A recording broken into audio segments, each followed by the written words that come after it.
Makassar bersiap merayakan Hari Asuransi Nasional 2025 yang akan digelar pada Oktober mendatang dengan tema Bersatu, Bertumbuh, Bangkit Bersama.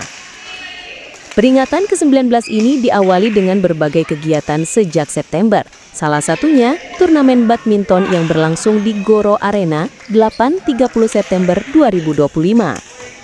Pertandingan digelar setiap Senin malam mulai pukul 19.00 WITA, menampilkan semangat sportivitas dan kebersamaan antar insan asuransi di Kota Makassar.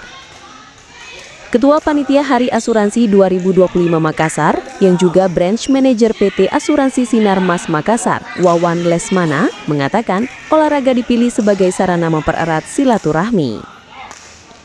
Lewat kegiatan fun sport seperti badminton, kami ingin menumbuhkan semangat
Download Tribun X sekarang, menghadirkan lokal menjadi Indonesia.